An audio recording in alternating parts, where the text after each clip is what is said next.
Muy buenos días, un respetuoso y cordial saludo para la señora Alicia en Santo Domingo, para la doctora Sandrita y Pablito en Quito. Un saludo a todo el personal de apoyo en el campo técnico y administrativo de este sistema informativo. Quisiéramos saludar de forma respetuosa, del mismo modo de modo fraternal a la audiencia. Bueno, yo creo que es necesario que analicemos algunas cosas de lo que acontece en América Latina. Yo tengo la impresión que en América Latina realmente no manejan los pueblos su destino. A través de sistemas electrónicos, sistemas electorales, diríamos, nada transparentes, instalan gobiernos que están todos ellos apuntalando a un solo gran objetivo. Y este objetivo, a mi modo de ver, es el de someter a los países más ricos a lo que se llama el proceso de globalización, al manejo de una dictadura de carácter planetario donde se van saqueando los recursos más importantes de los países.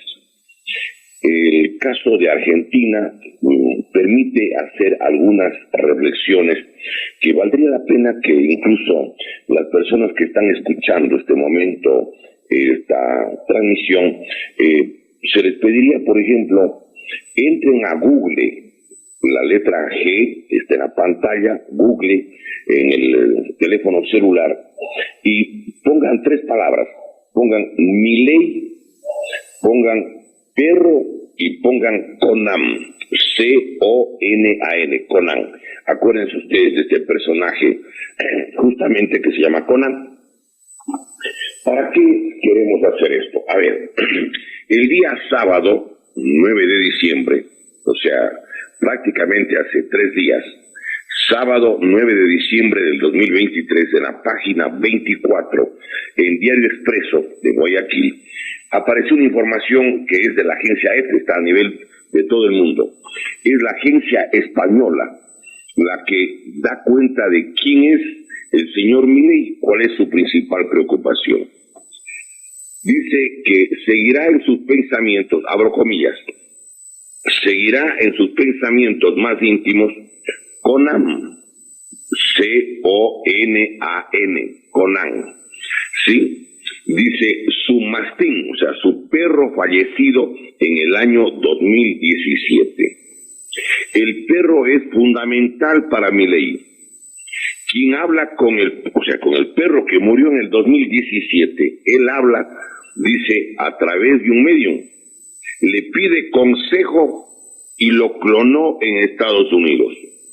Ahora los enormes cachorros que han sido clonados, o sea, han sido hechos réplicas del perro Conan, con el que habla a través del medio, se llaman Murray, Milton, Robert y Lucas. Y dice que tendrán ahora toda la Quinta de Olivos, o sea, como decir, el Palacio de Carondelet en el caso del Ecuador, allá es de la Casa Rosada en Argentina, ¿sí? Dice, tendrán toda la Quinta de Olivos para campar a sus anchas. Él, vale la pena señalar, acaba de incorporarse al judaísmo y entonces él tiene algunas características personales que vale la pena que la gente conozca. El señor ha sabido entrar con los perros y prácticamente del ascensor del edificio en el que vivía no dejaba que nadie entre porque entraban los perros al ascensor. Y claro, tenía mala relación con todos los vecinos del mismo edificio. Pero para que ustedes verifiquen, después que yo leí el día sábado en el Diario Expreso, entré a Google y puse Milei, porque ese es el nombre conocido o el apellido conocido, puse perro Conan y encontré como 7 videos. Entren a Google y van a encontrar que el presidente de Argentina tiene una obsesión, hablar con el perro de él, el perro Conan, que murió en el año 2017, hace 6 años. Y además tiene una persona que hace de medio, de intermediario, para que él hable con el perro. Ese señor es el presidente de Argentina. Ustedes quieren probar, entran a Google, pongan Milei, pongan perro y pongan Conan. Ahí les va a salir varios videos. como 9 videos solamente de esta relación especial, llamémoslo singular. En uno de esos discursos, Milei está hablando y se acuerda del perro y se pone a llorar delante de la gente, delante de 10,000, 20,000, 30,000 gentes, acordándose del perro. Bueno, aquí en América Latina hay cosas muy especiales y creo que esta singularidad de personaje es el que está manejando Argentina. Pero es importante ir haciendo algunas apreciaciones. Argentina tiene una economía en gran medida destruida. Lo que dice el señor Milei, en el sentido que es una situación muy difícil la de Argentina, eso también es verdad. Pero yo creo que es necesario poner algunos antecedentes. Primero, quienes han manejado a Argentina, todos ellos han sido del peronismo. Es decir, es el peronismo la expresión política a la que la han venido eligiendo, y luego han habido algún paréntesis, como el caso del señor Mauricio Macri, que ahora está con Milei. ¿Sí? ¿Cuál es el pensamiento de él? ¿Cuáles son algunas de las características? Pero valdría la pena primero señalar por qué Argentina está así. Si Argentina era el granero del mundo, era mucho más de lo que es Ucrania ahora en Europa. En las primeras décadas del siglo XX, el granero del mundo, de donde sacaban el maíz, el trigo, la cebada, la carne, por la riqueza ganadera que tenía Argentina, era justamente de este país. ¿Cómo este país llegó a esta tragedia? Y yo creo que en parte tiene que esto analizarse en base a lo que se llama la globalización. Están dedicados a destruir los países de América Latina, de África y de Asia. Y a país más rico, país al que más le amarran y le colonizan. Esto es necesario que vayamos analizando. Argentina fue el país que más días, el mayor número de días en el mundo, cerraron todas sus actividades, cerraron los negocios, ordenaron que todo el mundo se quede en las casas. ¿Cuál es el número, de días que Argentina tuvo que cerrar las puertas? Como aquí en el Ecuador. Acuérdense que el gobierno de Lenín Moreno le cerraron prácticamente 2 meses y pico todas las tiendas, los almacenes, las panaderías, los centros artesanales, zapaterías, donde la gente iba a comer, todo. Y quebró pues muchísimos negocios. En la 10 de agosto, en la 6 de diciembre, en varias partes de Quito, en el sector del Amazonas, tuvieron que cerrar. No había clientes, no podían movilizarse los empleados de estas dependencias. Tenían que cerrar todo. Y en el Ecuador, la crisis fue terrible con los 2 meses y medio, que fue el tiempo que más duró uno de los encierros del Ecuador. En Argentina, el presidente Alberto Fernández, quiero que recordemos, él era el que encabezó la lista de senadores de Argentina por el señor Domingo Cavallo, que era el ministro de Finanzas y el gran privatizador durante el gobierno de Carlos Saúl Menem, que también era peronista y que estuvo en el poder durante la década del 90. Yo quisiera que hagamos entonces un primer elemento de juicio. Argentina le quebraron deliberadamente con las políticas de George Soros. George S-O-R-O-S, Soros, que es el gran financiador de los gobiernos, de las ONGs y fundaciones, sobre todo para el control de organizaciones populares en el mundo entero. Quisiéramos hacer una relación sobre esta política de Soros. Ahora están empeñados, ¿sí?, justamente en ir colapsando la agricultura en el mundo entero. Están destruyendo todo lo que es la ganadería de Holanda. Les dan un precio como de 1.700 euros por cabeza de ganado, pero para que le sacrifiquen, alegando de que supuestamente el ganado es un elemento que contamina y produce, el calentamiento del planeta. No es tal. Yo creo que están trabajando en función de llevarle al mundo al hambre. En España he estado mirando unos recortes que traen migrantes, porque esto no se publica en las redes, no se ve fácilmente. Los grandes lagunas, lagos, vertientes de agua más importantes de España están entregadas a las multinacionales. Han destruido como 135 reservorios de agua. ¿Qué les pasa en España? Realmente están locos. Pero es parte de un plan mundial de hambriamiento a la gente. Yo quiero que comparemos que mientras en Argentina cerraron toda Argentina 148 días, estamos hablando de 5 meses, una locura, para quebrar, para destruir la economía de un país.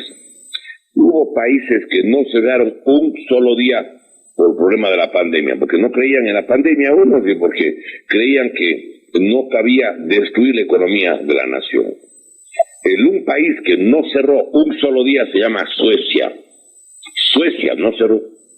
El otro país que no cerró un solo día, óigame, un solo día, fue precisamente Bielorrusia, que maneja este señor Lukashenko, que le dicen dictador, todo lo que quieran. Pero él no cerró Bielorrusia, ni un día. Vietnam no cerró. En todo Vietnam, que tiene una cantidad de millones de habitantes, hubo 70 muertos. Por la pandemia quiero que ustedes mediten en lo que les voy a decir. ¿Por qué no hay los muertos de la pandemia en África? Y la razón más lógica de los médicos es que no les vacunaron en África, no les vacunaron. El presidente de Tanzania hizo una prueba en un estadio en Tanzania. Cogió la papaya o la pau pau que llaman por allá así, y asimismo algunas frutas. Le sacó el líquido para ver si es que estaban o no con el COVID en base a los elementos de laboratorio de la Organización Mundial de la Salud. Y en el estadio comprobó que todas las frutas, sí, a las que hicieron la prueba, como la papaya, entre otras, sí, resulta que estaban con COVID, pero son las frutas. Esto fue un montaje terrible que hizo mucho daño a la humanidad. Pero yo quisiera que aquí, en el caso de lo que estamos analizando, vayamos haciendo algunas reflexiones. Se organizó la destrucción de la economía argentina. Hay una declaración del año 1945-46 del señor Winston Churchill, después de la Segunda Guerra Mundial, en la que dice que hay que destruir a Argentina, porque Argentina es un país líder en Hispanoamérica y en Latinoamérica, y que puede ser el ejemplo para todos los países de la América Latina.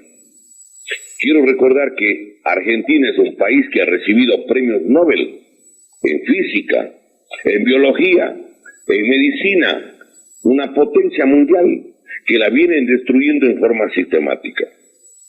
Lo que hacía en la globalización, en esta política de saqueo de Argentina, los gobiernos del peronismo, ahora yo entiendo que va a continuar el señor Milei. Vamos dando algunos datos para que la gente pueda de mejor manera orientarse. Miren, el señor Milei no es de apellido Milei. Cuando le bautizan en una sinagoga, porque se ha hecho judío en estas últimas semanas, estaba viendo el video, y allí el nombre propio que tiene el señor justamente Milei es Javier Milejkovski. Milejkovski.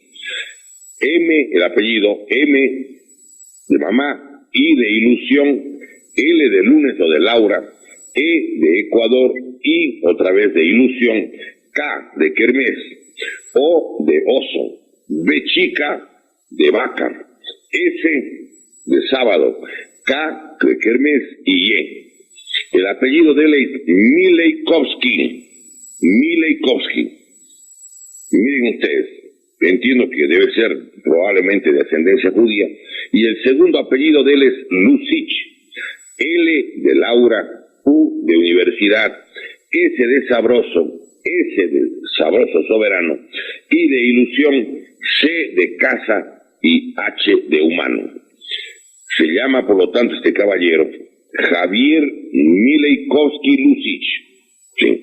Allí hay una ceremonia que hacen cuando separan el sábado del resto de días entre los señores judíos, y entonces allí hay una ceremonia, ¿sí?, en la que el rabino de apellido Jardalá, con H al último, él le bautiza o le hace una ceremonia como de bendición, y ahí aparece el nombre propio, Javier Milejkovsky Lucic.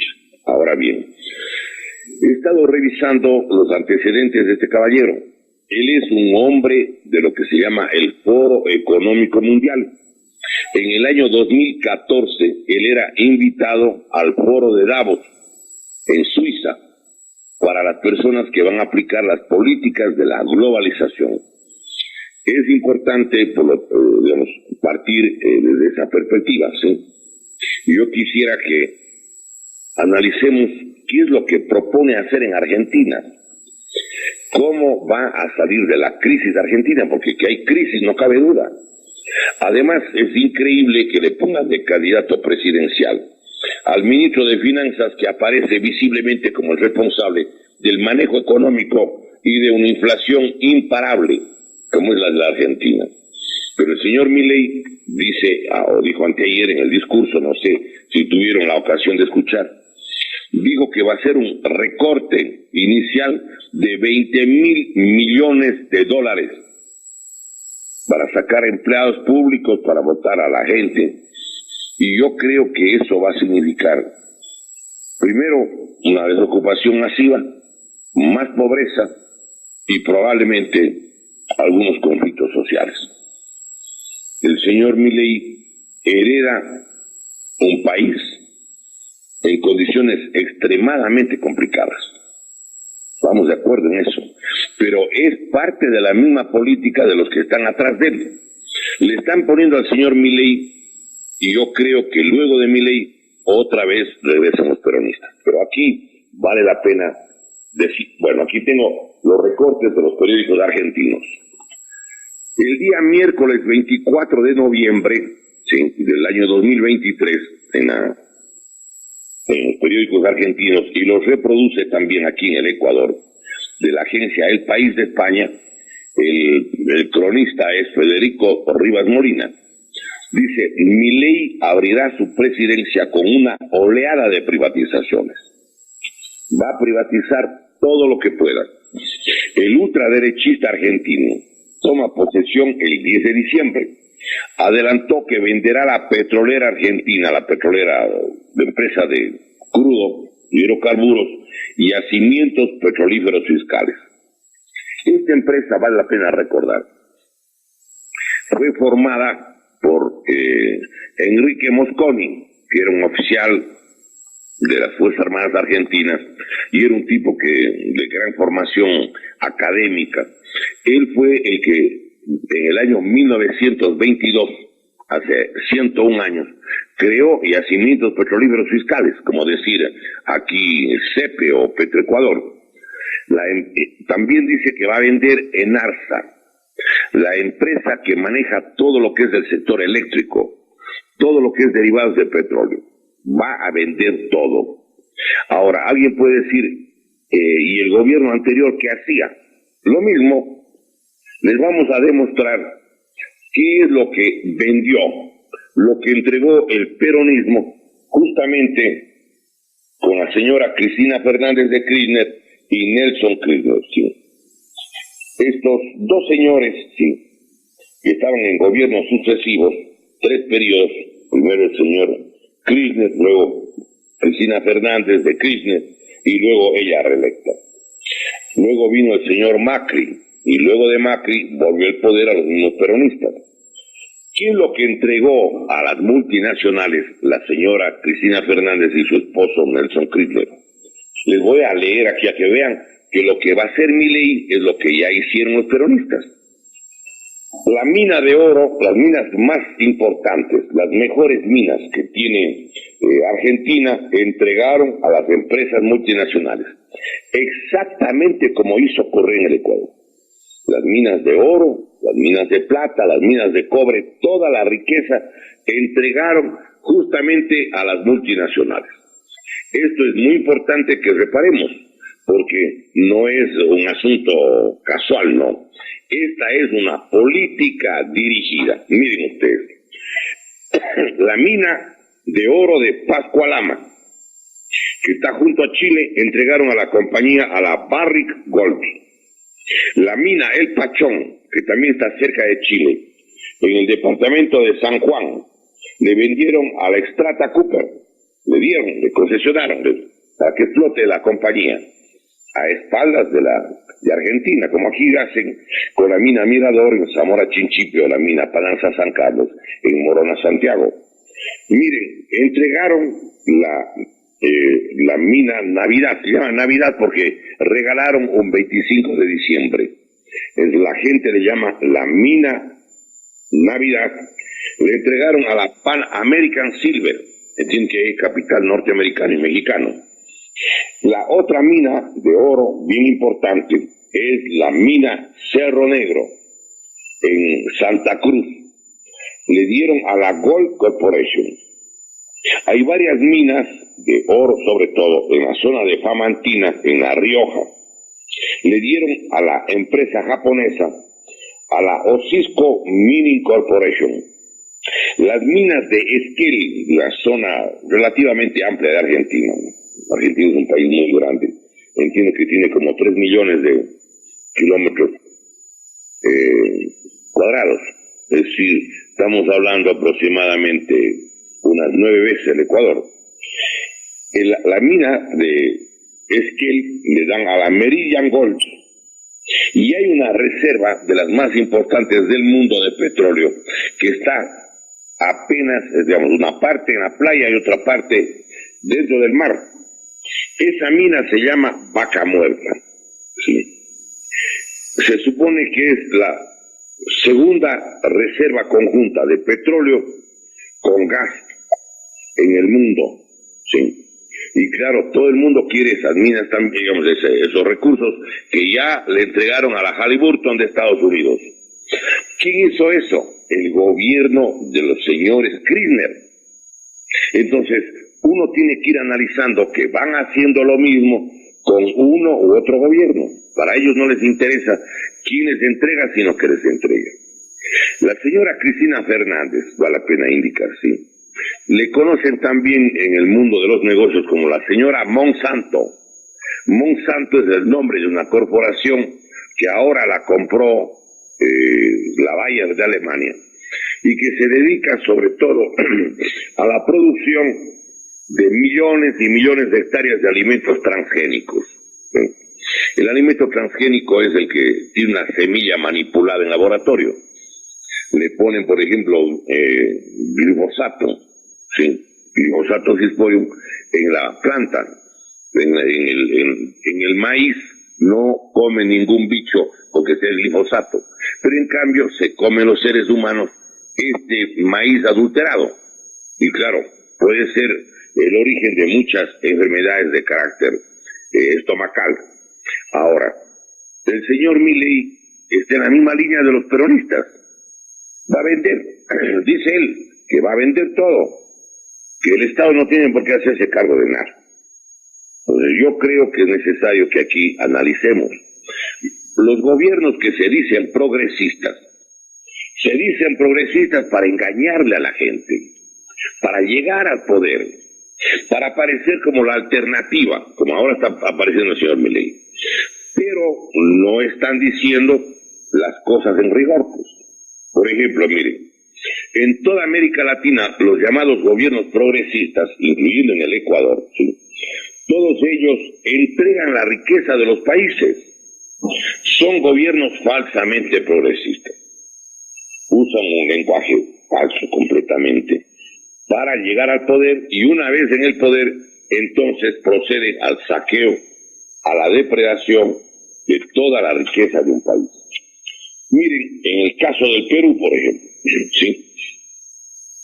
En el Perú, todo lo que nacionalizó el general Juan Velasco Alvarado en el año 69 al 74, todo eso han vuelto a entregar a las grandes multinacionales o corporaciones extranjeras en el Perú, con el señor Ollanta, que era un gobierno progresista. Mentira. En el caso peruano, Ollanta entregó, por ejemplo, la mina Becerro de Pasco y Río Blanco a la empresa china, a la Xiamen Shigin Mining, y a la Monterrico Metals, que es británica. Las minas de oro de Moquegua, de Tacna y Arequipa le dieron a la Southern Perú, que es capital mexicano.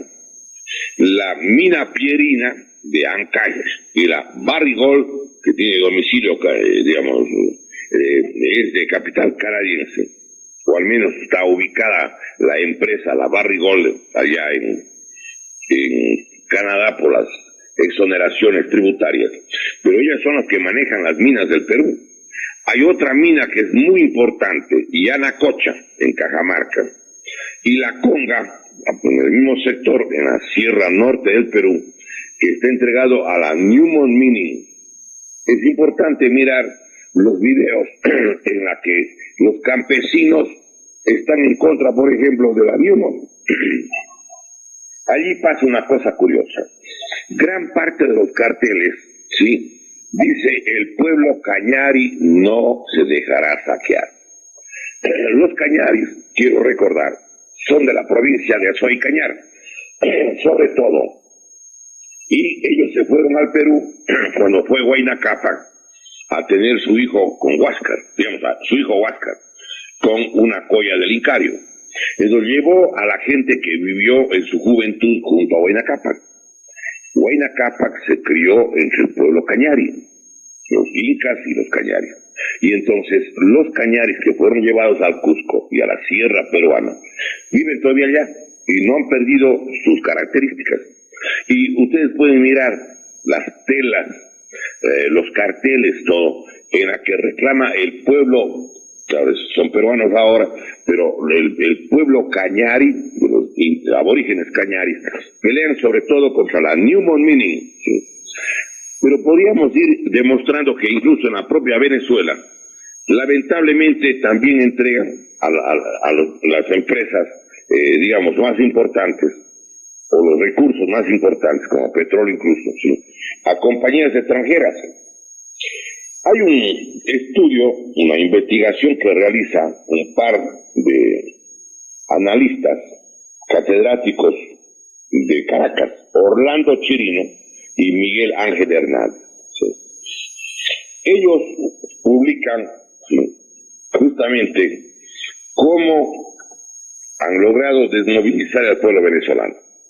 Han destruido el sistema, digamos, de educación patriótica y nacionalista, como acá igual. Pero además, allí ellos hacen una reflexión, tienen los datos de Venezuela y dan la siguiente información. La economía del país siguió anclada a la renta petrolera y el festín de las multinacionales tuvo continuidad a partir del mismo momento en el que el gobierno firmó o rubricó la política de empresas mixtas, mediante la cual se permitió a la Chevron, a la Repsol, a la Total, a la Eni, a la Halliburton, a los magnates chinos, iraníes, rusos, entre otros, que se queden con el 40% de las ganancias de dichas empresas petroleras de Venezuela, con contratos por 40 años. Miren ustedes, es decir, en toda América Latina hacen lo mismo. Puede ser un gobierno que le quieren hacer aparecer de izquierdista, entre comillas, o un gobierno que sea de derecha, como el de Macri. El peronismo, quiero recordar además, nunca ha sido, ¿sí?, una expresión política de carácter de izquierda. Vale la pena aquí hacer algunas reflexiones. Miren ustedes. El general Juan Domingo Perón, sí, por razones ideológicas obvias, concedió refugio a muchos de los mayores criminales de guerra nazi, con la operación Odessa. Odessa es el nombre de una ciudad que queda en Rusia. Odessa, O-D-E-S-S-A, Odessa. La operación Odessa, en la que estuvieron involucrados algunos obispos y alguna gente religiosa de Europa, al final de la Segunda Guerra Mundial, sí, les llevan a los jerarcas nazis a que se escondan en Argentina. ¿Sí? ¿Y qué es lo que sucedió? La señora Golda Meir, que era la primera ministra de Israel, y que conoció la tragedia del pueblo judío en la Segunda Guerra Mundial en los campos de concentración, ordenó a su servicio de inteligencia, al Mossad de Israel, que le lleven a Israel a Adolf Eichmann, que le ubiquen en cualquier parte del mundo a Adolf Eichmann y algunos de los más importantes torturadores y los que más gente mataron en los campos de concentración. Y entonces efectivamente le ubican que está escondido en Argentina, porque el gobierno de Perón llevó a la dirigencia de los nazis a Argentina y de allí algunos les puso en Paraguay, en Chile, en el caso de Brasil mismo, y uno que otro en Uruguay. Pero cuando le secuestran de Argentina. ¿Por qué? Y le llevaron a Tel Aviv, donde le hacen un juicio y le ejecutan. Él era uno de los que dirigía los campos de concentración de la Segunda Guerra Mundial. Pensó que estaba libre de toda culpa, pero lo capturaron. El peronismo en el poder, vale la pena recordar, tenía un ministro de bienestar, bienestar social, cuando presidía Juan Domingo Perón, hacia 1972-73. Y luego cuando se queda en el poder Isabel Martínez de Perón. Este señor, José López Rega, creó un grupo, sí, cuyo objetivo era asesinar en forma planificada y sistemática a todos los opositores de izquierda. Y entre ellos eliminó a alguna gente del propio peronismo. Se llama José López Rega. Pueden entrar ustedes a Google y van a saber quién es José López Rega. Hay también que tomar en cuenta que es la organización, el peronismo, sí, la que tuvo en el poder durante una década fatal, hay que decirlo, a Carlos Saúl Menem, el más grande privatizador de todos los bienes públicos de Argentina, en 2 presidencias, y muchos de los funcionarios de Menem ahora están de ministros de Milei. Me conseguí estos días la lista y los antecedentes de los ministros de Milei. Ahí encuentran ustedes desde la gente que fueron candidatos a la presidencia, a la vicepresidencia, con la señora Patricia Bullrich. Pero yo quiero aquí hacer una relación adicional, miren. En el movimiento que lleva al poder al señor Nelson Kirchner y a la esposa, a Cristina Fernández de Kirchner, y que hipotecaron el país, ¿sí? Porque tienen una deuda de 57 mil millones de dólares. Una parte de la deuda es del peronismo y otra buena parte es de Mauricio Macri. Los dos son los gobiernos, el uno de la derecha disfrazada de progresista y el otro de derecha abierta. Los que hipotecan a Argentina tienen una deuda de 57 mil millones de dólares. Imagínense.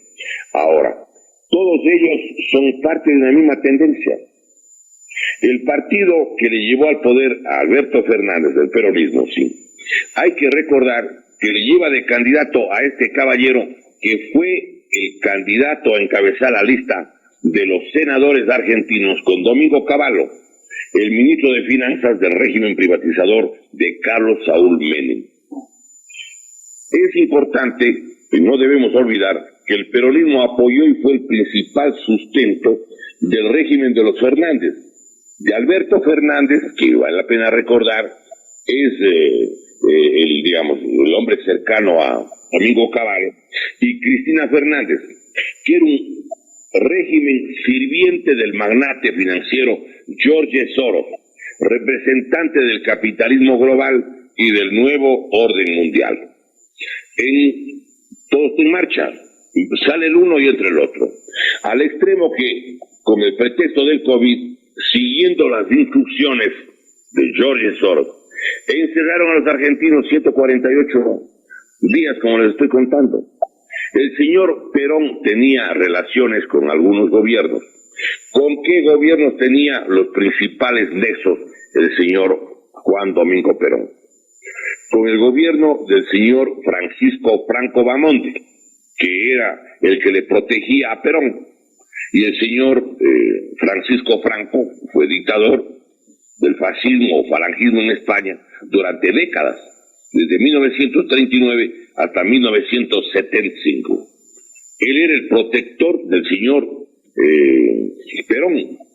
Recordemos otra cosa adicional, pues sí, también era hombre cercano al general Augusto Pinochet, Anastasio Somoza de Nicaragua, de Rafael Leonidas Trujillo de la República Dominicana, de Alfredo Stroessner de Paraguay. Sí, esos son los hechos, esa es la historia. Ahora, aquí en el Ecuador vale la pena señalar algo antes de hacer relación cuál es la salida que tenemos. Miren ustedes, es importante recordar a quién entregó la riqueza en el país, así como el señor Alberto Fernández, la señora Cristina Fernández y Nelson Kirchner entregaron las minas. Aquí en el Ecuador pasó lo mismo, exactamente lo mismo. Miren, en el Ecuador el gobierno, que se llamaba además y decía que es del socialismo del siglo XXI, pero que realmente es del fascismo del siglo XXI, entregó las más valiosas minas de oro, de plata y de cobre, sí, a manos de las multinacionales, sobre todo de China, de Canadá, de Australia, entre otros países. Hizo las leyes para eso, para que el presidente de la República pueda entregar a dedo. Por ejemplo, la mina Mirador, lo hemos dicho en algún programa, en la provincia amazónica de Zamora Chinchipe, la más al sur de la Amazonía ecuatoriana, dispone de 3.180.000 toneladas, ¿sí?, de cobre. Tiene 3.390.000 onzas de oro y tiene 27.100.000 onzas de plata. Y el señor economista Rafael Correa entregó esta riqueza inmensa a dos empresas o compañías chinas. La una se llama la China Railway Construction y la otra se llama Tongling Non-Ferrous Metals Group Holding. Estas dos empresas, sí, vale la pena indicar, son las que tienen a su cargo llevarse durante 6 décadas aproximadamente la riqueza que le hemos hecho relación y que se están llevando ya. El año pasado, solo en oro, entiendo que se llevaron 2.800 millones de dólares, solo en lingotes de oro. Es la mina Mirador, 3.180.000 toneladas de cobre, 3.390.000 onzas de oro y 27.100.000 onzas de plata. Hay que recordar que hay otra mina que también entregaron, pero esta no queda en Zamora, sino en Morona, Santiago, en la región amazónica, la penúltima de norte a sur. La mina Pananza San Carlos, que está en Morona, Santiago, tiene reservas calculadas, estimadas, de 14.000 millones de toneladas. También entregaron al mismo consorcio chino, a la China Railway Construction y a la Tongling Non-Ferrous Metals Group Holding. Exactamente. ¿Quién entregó? El gobierno del economista Correa, gobierno supuestamente progresista, entre comillas. Hay otra mina que se llama la mina Cascabel. Esta está ubicada en la provincia de Imbabura, en el sector que se llama Alpala. Posee la mayor concentración subterránea de plata del planeta, la tercera concentración mundial de oro, con 26 millones de onzas, y el sexto mayor depósito mundial de cobre, con 10.900.000 toneladas de cobre. Está en manos de la compañía australiana SolGold. Esa mina nadie sabía que había hasta el año 2019, cuando les votaron a unos ingenieros geólogos y les votaron junto a los geólogos a algunos ingenieros ambientalistas. Cuando les sacan del trabajo a ellos denuncian: señores, están ocultando en el Ecuador la mina Cascabel. Y ahí descubren que ha sido la más grande concentración de plata, concentración subterránea en el planeta. Nadie antes sabía, en las publicaciones oficiales no aparecía la mina Cascabel. Era una mina secreta, tapaban todo y actuaban a espaldas del país. Hay otra mina que entregó el gobierno progresista del Ecuador, igualito que lo que hicieron los Menem. Es la mina, se llama Fruta del Norte. Está ubicada en Zamora Chinchipe, en el límite de Ecuador con Perú, en la cordillera del Cóndor. Allí se puede extraer, óigame, 10 veces más oro que en cualquier otra mina del mundo. En cualquier mina del mundo, por el movimiento de una tonelada, se supone que es muy rentable si hay 1 gramo de oro por tonelada. Pues bien, la mina Fruta del Norte tiene 10 gramos por tonelada de movimiento de tierra. Y claro, le entregaron a la compañía Ludingol, que es de capital sueco. Es decir, fueron entregando todo. Miren, entregaron todos los puertos marítimos. Pues. ¿Quién entregó? Eso no ha hecho el gobierno argentino todavía. No sé si lo dejen. Pero en el Ecuador, con la mayoría legislativa, producto de un proceso electoral turbio o fraudulento, hicieron mayorías para aprobar leyes para entregar todo absolutamente. Y recuerden ustedes cómo el gobierno del economista Correa entregó 3 puertos, los más importantes con salida al Océano Pacífico, y uno que da al Atlántico. ¿Cuáles son? A ver. Entregó Pozorja, el puerto de Pozorja frente a Guayaquil, que lo transfirió por 50 años, medio siglo, a manos de la empresa DP World del señor Ahmed Bin Sulayem, que tiene el 78%. Alguien dice que él solo presta el membrete. Y el 22%, un poco más de la quinta parte, ¿sí? Vale recordar, le pertenece al grupo Novis, de la señora Isabel Noboa Pontón, tía del actual presidente electo, señor Daniel Noboa, y que fue, digamos, pues una persona que colaboró mucho con el economista Correa, incluso económicamente. El puerto de Pozorja, el puerto de Manta, se entregaron por 40 años en el gobierno del economista Correa, en diciembre del 2016. Ya, le dieron al grupo Agencias Universales Sociedad Anónima. Agencias Universales Sociedad Anónima. AGUNSA. AGUNSA. AGUNSA. De capital extranjero. Capital privado, claro. Quiero recordar que entregaron el Puerto Bolívar por 60 años. ¿A quién entregaron el Puerto Bolívar? Hay que recordar que entregaron a la empresa turca Yilpor Holding, que es propiedad de la familia Yildirim, del primer ministro, del presidente de Turquía, del señor Recep Tayyip Erdogan. Recep Tayyip Erdogan. Hay que señalar, sí, que esta concesión por 60 años de Puerto Bolívar es de una ganancia fabulosa para ellos. Pero todos estos puertos están con salida a la costa del Pacífico. Pozorja, Puerto de Manta, Puerto Bolívar, que ya están construidos. En otros países hacen concesiones para que construyan, aquí ya están construidos. Y con salida vía fluvial al Océano Atlántico, el puerto más importante del Ecuador es el puerto de Providencia en Sucumbíos. Miren ustedes, entregaron la telefonía celular, vendieron las fábricas que estaban en manos de la sociedad ecuatoriana, la Huapán, que era del IES, la otra que es la fábrica Chimborazo de cemento, cerca de Riobamba, además de otros bienes nacionales, pues. Es decir, todo fueron entregando. El petróleo, ¿a quién entregaron en el caso del Ecuador? Hagamos relación, miren ustedes. Entregaron a 5 compañías chinas. Esto lo publicó El Comercio del lunes 1 de enero del 2018, página primera y segunda. 5 empresas chinas: Petrochina o China National Petroleum Corporation, Petrooriente o Petrooriental. 2, 3, Andes Petroleum de la China. 4, China Petrochemical Corporation, Sinopec.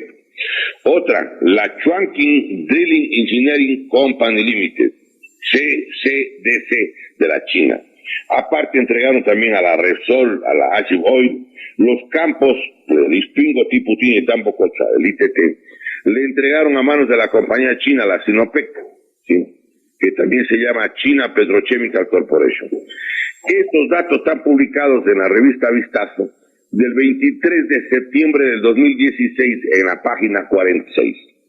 Vale la pena señalar que también entregaron el campo Auca, que tiene el 19% del total de las reservas de crudo del Ecuador, y le entregaron a la compañía francesa, la Schlumberger, entre otros. Es decir, si uno va analizando, encuentra que hacen lo mismo. Les encaraman al poder con procesos electorales no limpios, no transparentes. Pero los gobiernos y las mayorías legislativas que no son elegidos, ¿sí?, son proclamados. Vean ustedes, les habíamos dicho cómo en los dos últimos procesos electorales sacaron a los candidatos incómodos. Por ejemplo, le sacaron a Yacu Pérez, que ganó en 14 de 24 provincias en el 2021, y ahora le sacaron en cambio a quién, le sacaron a Cristian Zurita, y pusieron de finalistas a los que ellos quisieron.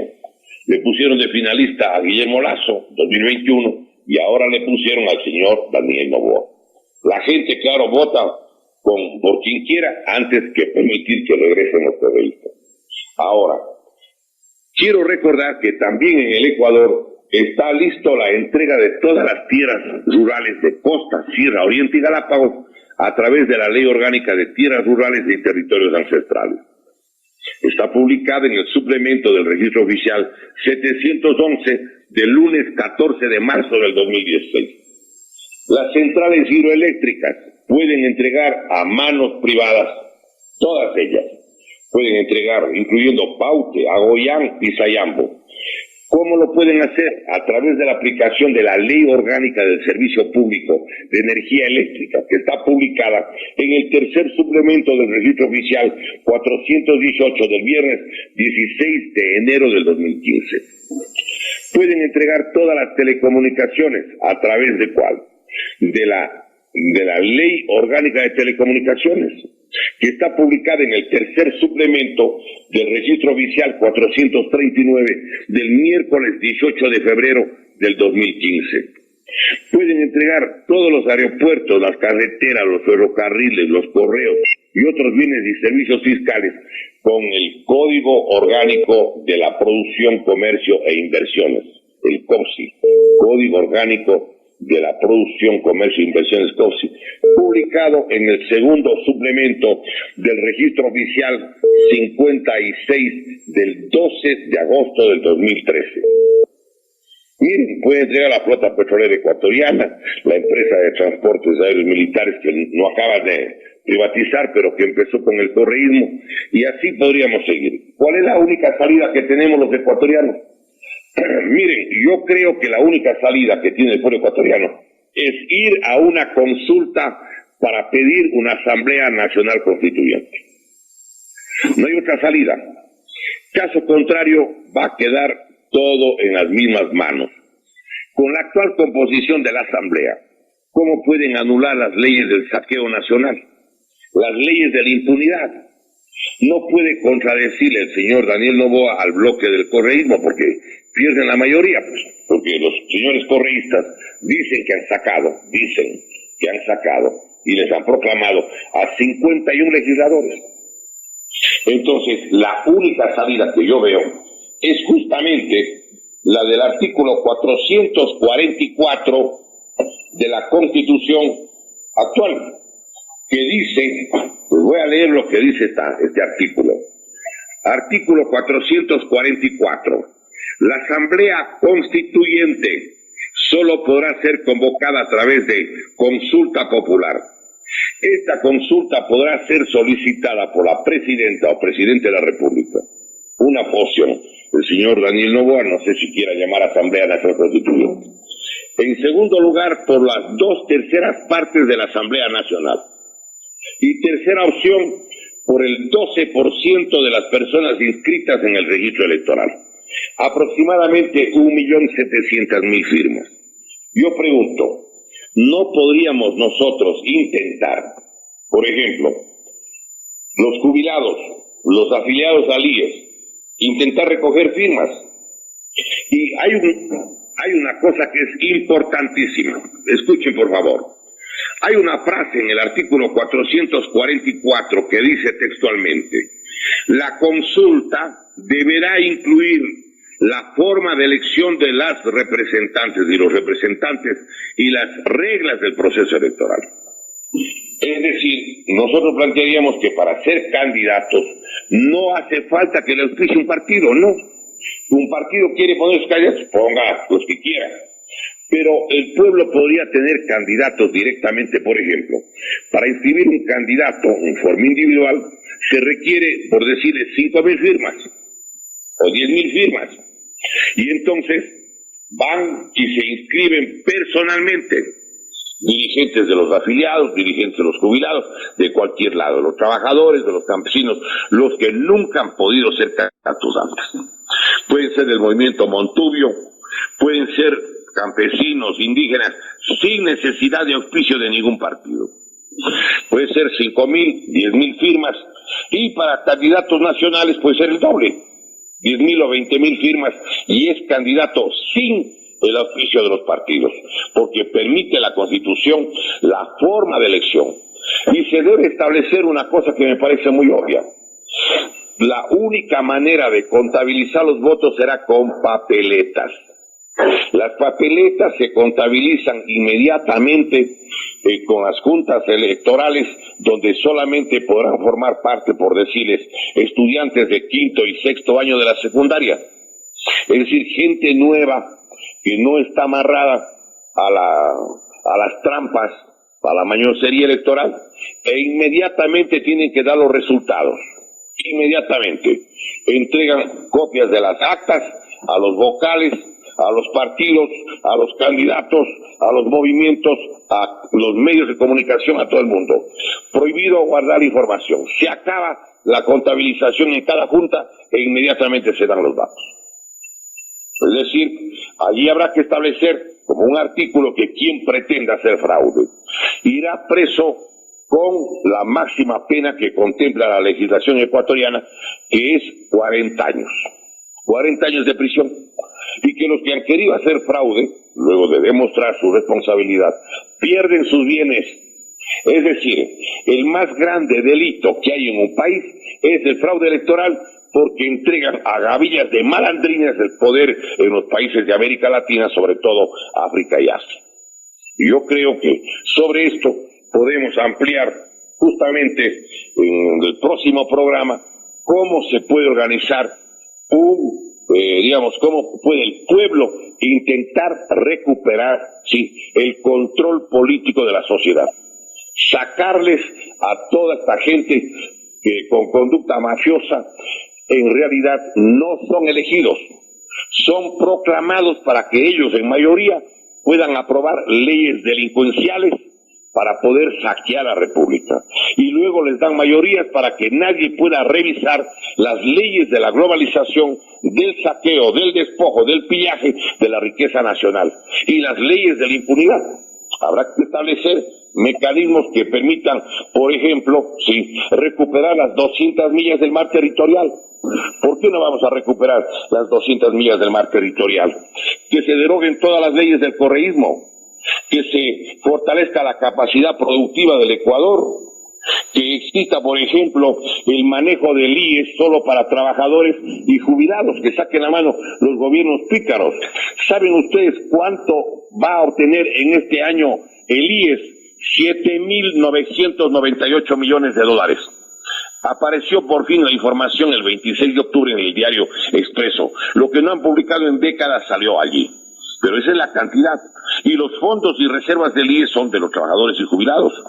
¿Por qué no ir a unas fuerzas armadas patrióticas, en las que, por ejemplo, ellos manejen nuevamente el Instituto de Altos Estudios Nacionales, el IAEN, que sean parte del directorio del sector petrolero, del sector eléctrico, de telecomunicaciones, del control sobre la tierra del país, que está ahora autorizado para que vaya a manos de compañías extranjeras? ¿Por qué, por ejemplo, no se restablece el artículo 40 y 41 de la Constitución de 1978 para recuperar justamente el libre ingreso? Todo bachiller tendrá acceso, o el derecho cuando menos, para entrar a la universidad. ¿Cómo recuperamos el dinero robado?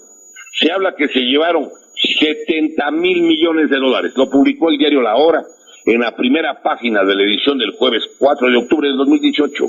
Y ningún gobierno instalado con fraude uno tras otro ha recuperado medio centavo partido por la mitad, pues. Aquí impera la impunidad. Las penas, las más severas, para los que cometan fraude electoral, la reorganización del sistema jurisdiccional, la justicia del país está hecho una calamidad. Pensar en la posibilidad de que se elijan de manera directa a las autoridades de fiscalización y control, como el Contralor General del Estado, Fiscal General del Estado, Procurador General del Estado, Defensor del Pueblo, Defensor Público, entre otras cosas. Entonces, si hay una salida, la salida está en el artículo 444 de la Constitución, donde hay una frase que puede ayudarle al pueblo. Dice la frase: la consulta deberá incluir la forma de elección de las representantes y los representantes y las reglas del proceso electoral. Bueno, ha concluido el tiempo para el programa del día de hoy. Agradecemos a la señora Ligia en Santo Domingo, a la doctora Sandrita y a Pablito en Quito.